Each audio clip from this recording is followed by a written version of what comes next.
Hi, everybody. Hi, thanks for coming. My name is Deja Baker. I'm the lead organizer for the Pittsburgh Racial Justice Summit. Thank you to our interpreters, online and in person. Thank you. Thank you to our volunteers and our online and in-person moderators who will be helping us out. Thank you to our panelists and our moderator for each panel. Thank you so much for being here. So this is our 25th year, which is pretty cool. I know it might not look like it, but I've been alive for all of those years. So welcome to our town hall. We have a host of amazing panelists and moderators joining us today for discussion on two panels. One will be about prison reform and the other will be about abolition. What I hope for us today is that we can educate each other through panels sharing our knowledge, as well as through small group discussions in which we have and can interact with each other and the panelists, both online and in person in a more active space. We chose to talk about the prison industrial complex this year because of many injustices we've suffered as a community, and now currently at the Allegheny County Jail, where activists for criminal justice have been steadily involved in advocating for incarcerated persons and the entire system of public safety and policing. Today, we will hear some education about what reform to the system is and what abolition is, and hopefully enlighten each other about what we can do from both perspectives to achieve criminal justice. We know that not one approach is correct. We know that not one person holds all the knowledge. We know that not one experience should be valued over another. We know that not one voice makes a movement. We tell our stories and hope that others will tell theirs. We listen to each other and we fight together. Forums like this are a part of that fight. Welcome to year 25. Now we will hear a few words from our lovely founder of the Pittsburgh Racial Justice Summit and the Black and White Reunion, Tim Stevens. Tim? Thank you. Thanks. My honor to be with you. Thank you all for being with us. And let's give a hand for Deja Baker, who's been our coordinator the last couple, this year and last. Doing a lot of work, and our great team. That's what we want, team. We have a lot of work to do in this nation and locally. I want to acknowledge Mark Ozark, who was one of the original members of the Black and White Reunion going back 25 years ago. Give him a hand. And his wife, Tris.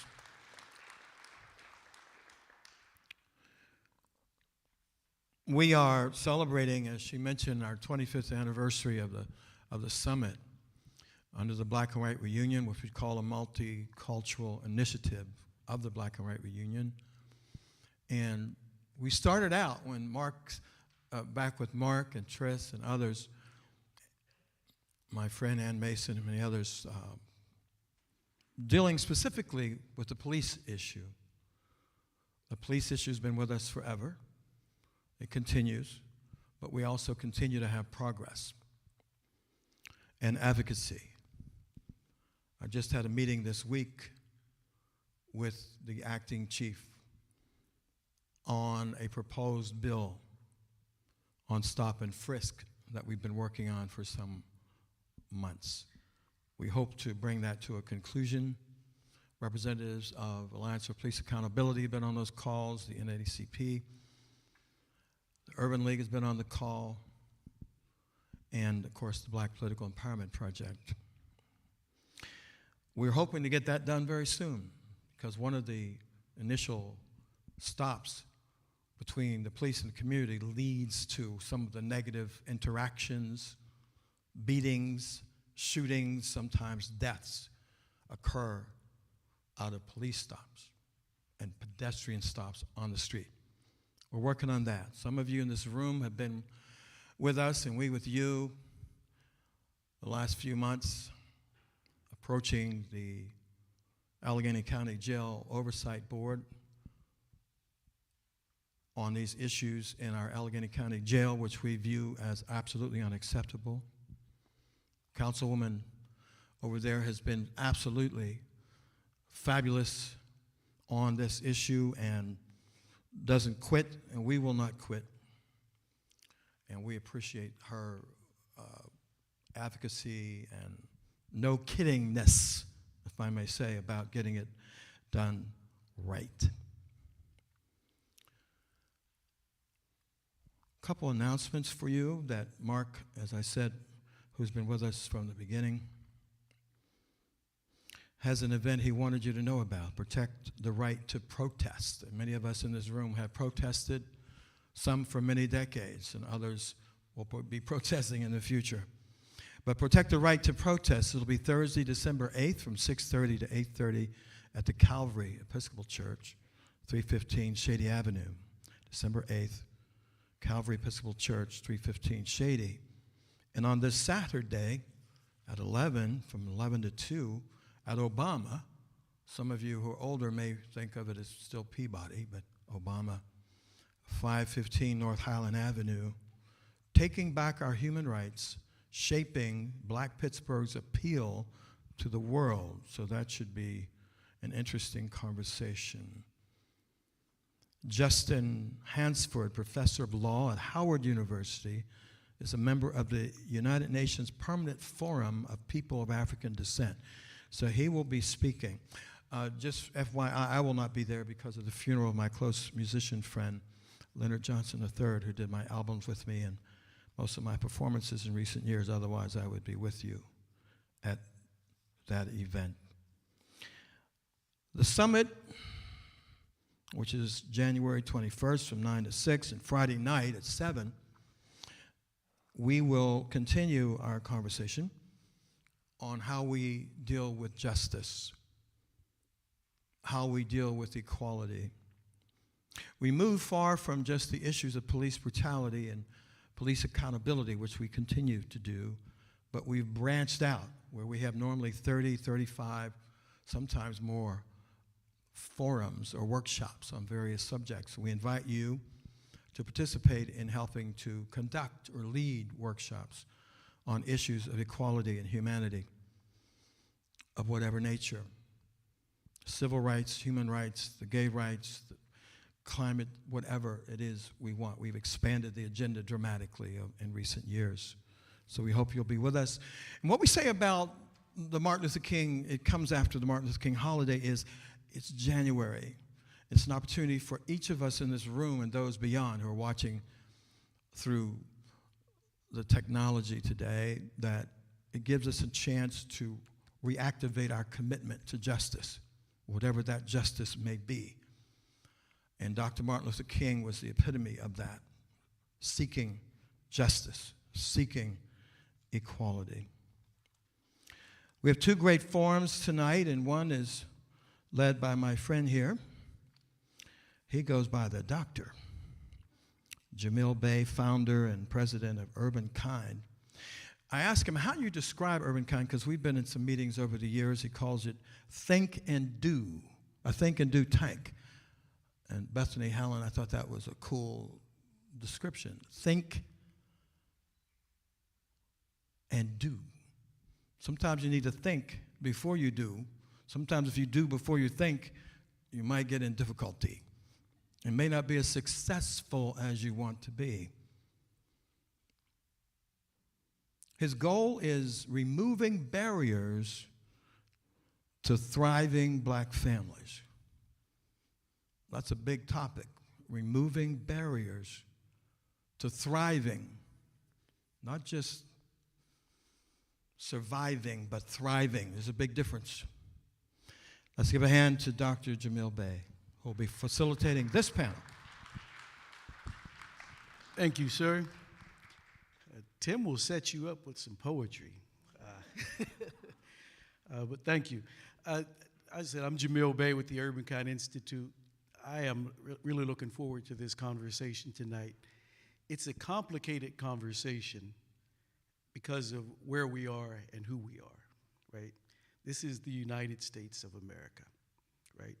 One of the most technologically advanced countries in the world, one of the most wealthy, most powerful countries in the world. and also a country with the highest incarceration rate in the world. Black men, who make up about 6% of the population, make up about 50% of the imprisoned population, okay? And, we use this language and we think about justice. And we get so stuck in this country because we silo everything. And when we silo our justice conversations, right? Talk about environmental justice and criminal justice, political justice. That's bullshit, okay? Justice is justice. And when you have a country rooted and committed to perpetuating injustices and never righting the wrongs of centuries of injustice, this is the result. It is ingrained, it is embedded, it is perpetual, and it's perpetuating. And we can't talk about, so the decisions, and I was talking to Richard earlier today, and the work that he does, and the poor decisions that so many of these young men are making coming out of this pandemic. And when we think about a time when you're feeling insecure about something and your ability to make good decisions. Think about an 18-year-old right now coming 2.5 years out of being isolated, okay? What's his housing justice? What's his housing security like? His educational security? What's his economic security? How's he feeling about his future? What's he connected to? And then someone says or does something on Facebook or on social media that somehow disrespects him further, and he makes a poor decision, okay? But what have we done as a society to make sure that folks, that young people growing up, have access to secure adulthood? And then we blame them for our lack of commitment to righting the wrongs of centuries of injustice. And now today, we're going to have a conversation, talk about, now we can't isolate, there's still work that has to be done in housing, in the prisons, in education. We have to find solutions while we're working to change these structures. And so this is a conversation with two perspectives about that I'm looking forward to getting into. So without me talking too much, I'd like to turn, my panel's been working on this stuff, and I'd like to introduce the panel and then kick off a conversation. So we have, to my far left, India Hunter. India is a community organizer, social worker, and public health professional. In the middle, Kyna James, activist and organizer for criminal and racial justice. Nadia Narnor, it's misspelled on your program, Nadia Narnor, organizer for the Coalition to Abolish Death by Incarceration in Western Pennsylvania. So I'm going to turn it over, lead a conversation, start with some broad conversations, then we're going to try to keep it conversational. But for the sake of the interpreters, they're going to say their name every time that they talk so that the folks who are watching online will know who is speaking. So it may seem like a weird kind of a conversation that every time India wants to speak, she says, I'm India, but we'll do it that way. But I'm going to start with you, and anybody that wants to start, say your name first, and then jump on and answer this question or address this. So broadly speaking, how do you define abolition? What do you think it is? Why is it misunderstood? What do people misunderstand about the abolition movement? Please.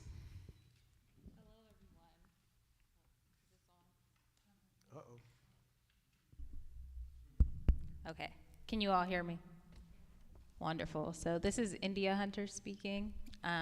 Thank you for having me tonight, and thank you for everyone showing up and everybody that's online. So to answer the question about how do I define abolition, I want to start with how it's defined in the dictionary. So abolition is usually defined as the ending of an institution or a system, and that's very simplistic terms.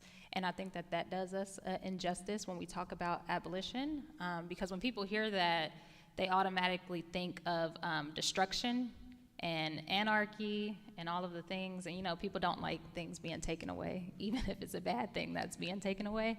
And so when I talk about abolition, I really want to talk about being creative and creating new alternative methods that reduce harm and prevent harm to everyone.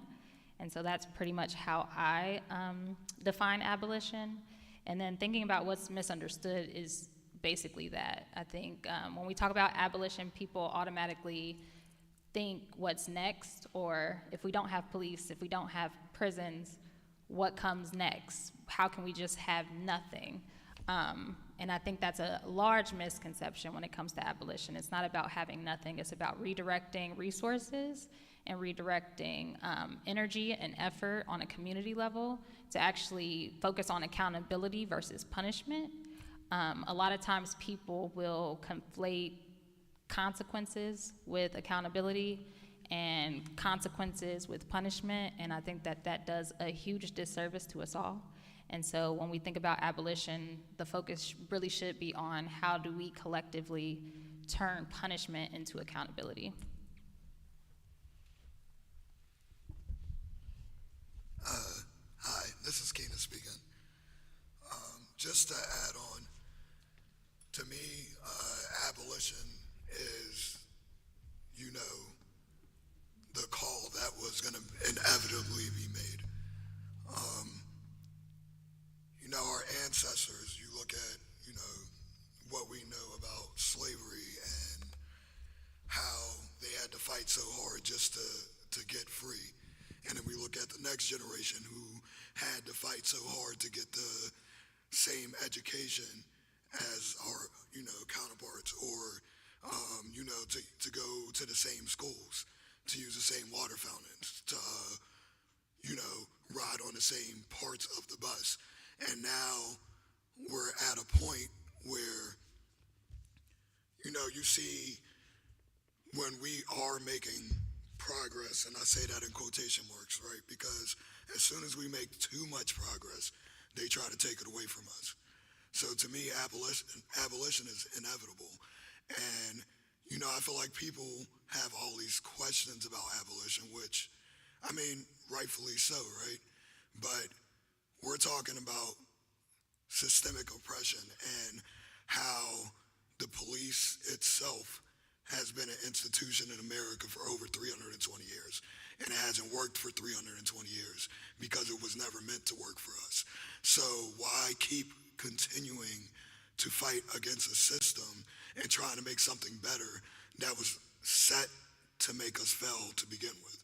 It needs to be started over. It needs to be started over with everyone's input in the country and not just the 1% or the most powerful. Let's see. Hello. Okay, so this is working. This is Nadia. I would define abolition as a fundamental principle that's goal is to end any form of slavery. Whether that's through systems, institutions, or social practices, these things become important to reanalyze because the norms in our society are often rooted in white supremacy. People often misunderstand and hear abolition and assume we want chaos. But in reality, the chaos that people are imagining are in our communities on a smaller level in which other people can't always see. Certain people have been living in chaos for a long time because our nation doesn't analyze what abolition really means and how it can affect communities. It means that Black people should be able to live a life of freedom and not constant repression. It means every human on earth deserves to have their humanity seen as a right and not a privilege. People in US jails and prisons do not have that right. The criminal legal system was not built to remedy this injustice, but it is working the way it was designed to. Nobody should be enslaved in any way, and that is what abolition means to me.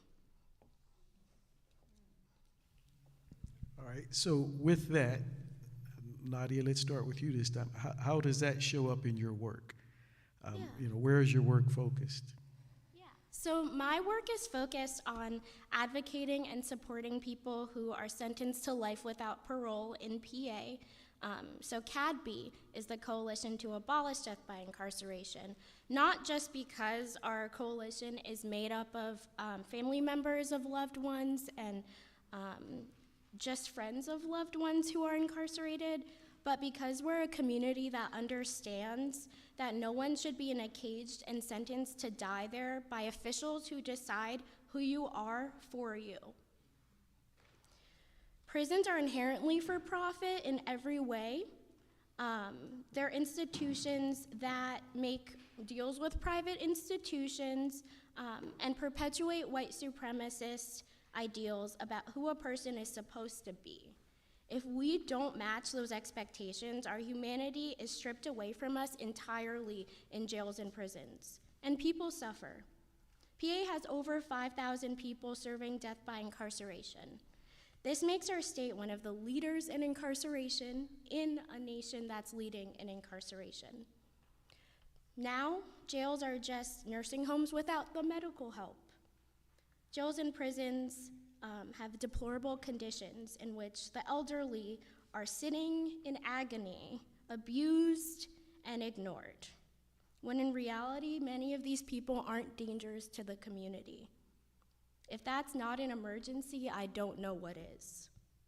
I'm passionate about talking about these people and talking to insiders by correspondence because these voices need to be heard. Not only do correctional facilities perpetuate these injustices, but the courts do as well.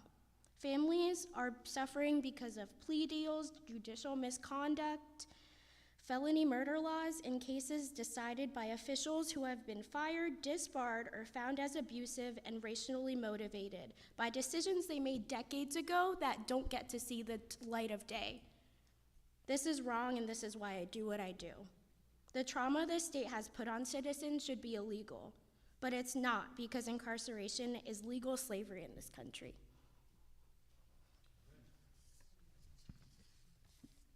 Kyna, what about you? How does this show up in your work? What is it that you do to work for abolition? This is Kyna speaking. As far as abolition work goes, for me personally, it's largely focused within our marginalized communities in Allegheny County, as well as within our prison system.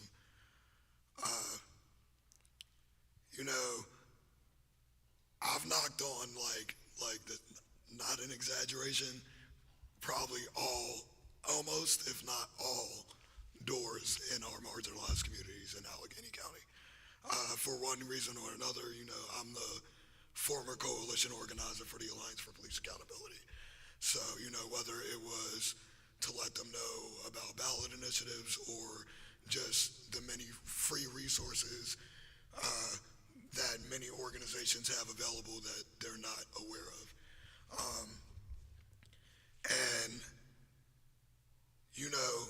Most of the people who are incarcerated in Allegheny County Jail are nonviolent offenders. They're people that need help. People that, may have a problem with drug abuse or may have a mental health problem.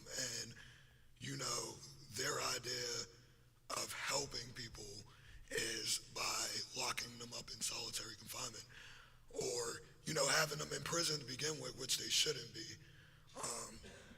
I have been in Allegheny County Jail before, as well as Councilwoman Bethany Hallam. It's not a fun time. It's not great living conditions. It's not a vacation. You're not treated well. And then they just toss you on the street to fend for yourself.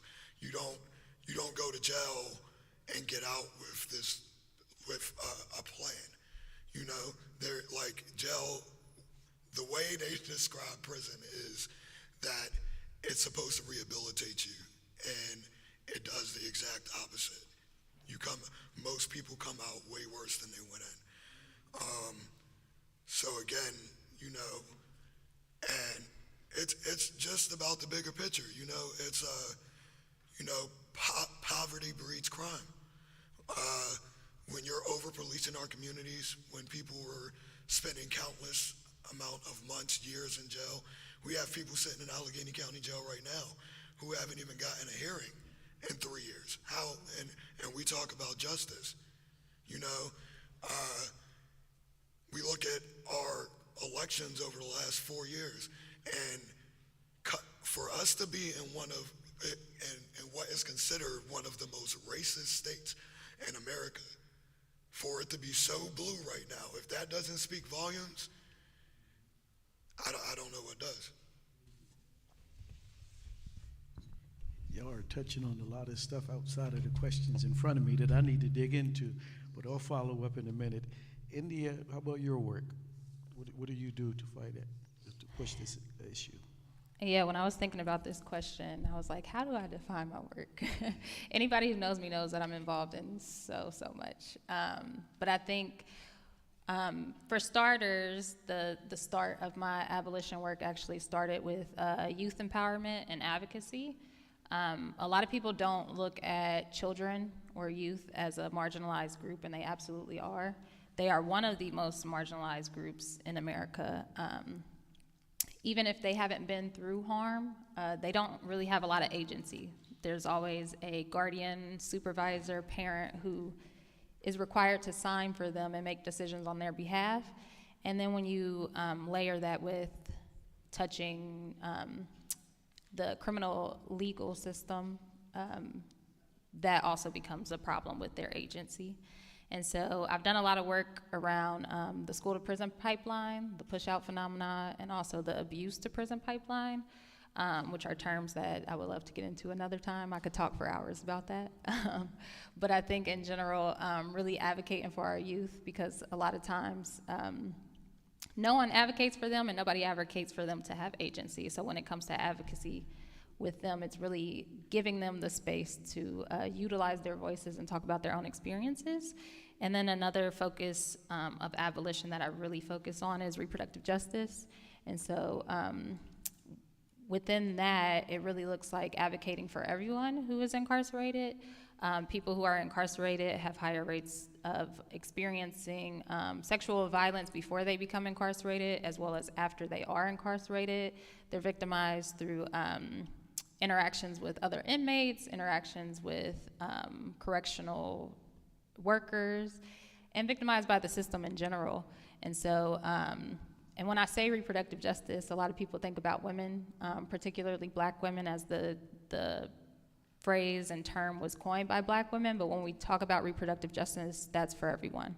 And so just some examples of that. A few years ago, there was a story that came out of Tennessee where men who were incarcerated were offered vasectomies in order to get lighter sentences. That is a form of reproductive injustice. It is a form of sexual coercion, and it really limits the agency that people have over their own bodily autonomy. You'll see that numerous ways. I know you all heard about ICE, which is another form of incarceration, and what they did to women who were incarcerated by forced sterilization. These are things that happen every day, have been happening. To black and brown people, especially black people, forced sterilization and all the other injustices when it comes to bodily autonomy, from enslavement all the way up to incarceration. And so I'm very, very passionate about that. That's what drives my work. I think at the very basic level, we should all have the right to speak on how our bodies are used, and the incarcerated don't have that opportunity in various ways. So I think that answered the question. You opened up some more questions, but all right, we'll dig into this. So let me give you a little bit of context for this next question, and it's about, what do we need the public to do?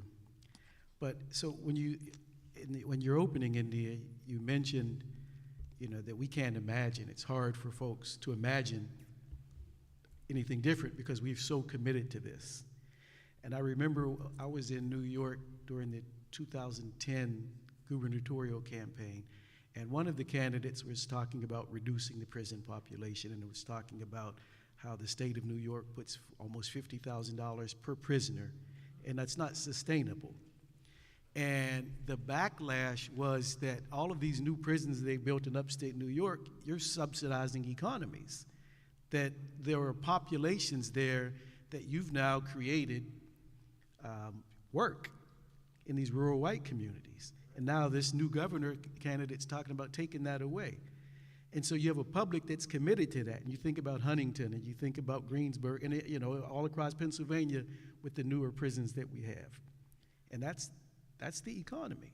So what do we need to do? What's the public narrative, the public conversation that has to change or think about abolition in order to get us moving in that direction? Because we're committed. Racism and this. So I'll take Whoever this. wants to jump in and say, yes, because this is crazy. Yeah, so this is India speaking. Yeah, I think you bring up a really great point, and I think what we really need to realize is at the basis of all of these institutions and systems here in America is capitalism, which is inherently racist and inherently built on white supremacy. And so just thinking about that, you really have to put in perspective that when we talk about prisons being the basis of economies, it really speaks to how our bodies are seen as disposable and expendable. It really speaks to dehumanizing folks and using them as numbers and labor. That is something that, again, is ingrained in our country. Before we were even founded as a country, that was something that has always been around. And so I think what the public really needs to do is unlearn all of that, which sounds, oh, sorry. That's my alarm to take my vitamins. But as a country, we really need to, in the public, we really need to unlearn that and really get back to the basis of seeing each other as human.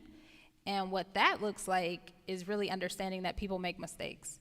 When we talk about incarceration and when we talk about abolition, a lot of people will speak on, oh, well, what are we supposed to do about crime? What are we supposed to do about bad people as they are labeled?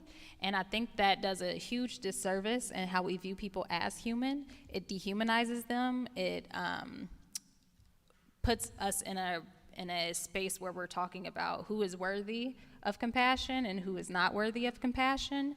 And this is seen in multiple institutions. In social work, for those who don't know, it was always founded on the basis of like the deserving poor and the undeserving poor. And so you see that as well when it comes to incarceration. And so what the public really needs to do is we really need to unlearn that basic root, is that everybody is human, everybody is entitled to make mistakes and own their mistakes, and we have to give them an opportunity to do that. And when it comes to the economy, people really need to unlearn capitalism at the end of the day. And it's hard to say that as people who actively participate in capitalism, but that's because that's the system and that's how it's designed. We have to participate in it in order to survive, in order to eat, in order to have shelter, in order to have medical care. That's what we have to do. But I encourage the public to really think creatively of what it looks like to really undo those interworkings between economy, incarceration, and all of the things. So I hope that answered the question. I feel like it's pretty broad, but. Have anything to add to that? This is Kyna speaking. So I think, like, as a whole people, we're divided into 3 separate groups. I think we're divided into one, people who are going to take and do anything it takes to, make sure that we're all living in an equal and just world. I think 2, it's going to be a group of people who never want to see that happen. And 3, people who do want to see it happen but are afraid to stand up for change. Now, I believe, like, as a people, change is always uncomfortable, but it's more uncomfortable to see your people being murdered in the streets on live television. It's more uncomfortable for pregnant women to be hung in 2020. It's more uncomfortable when our trans population is 1% of America and they're dying rapidly.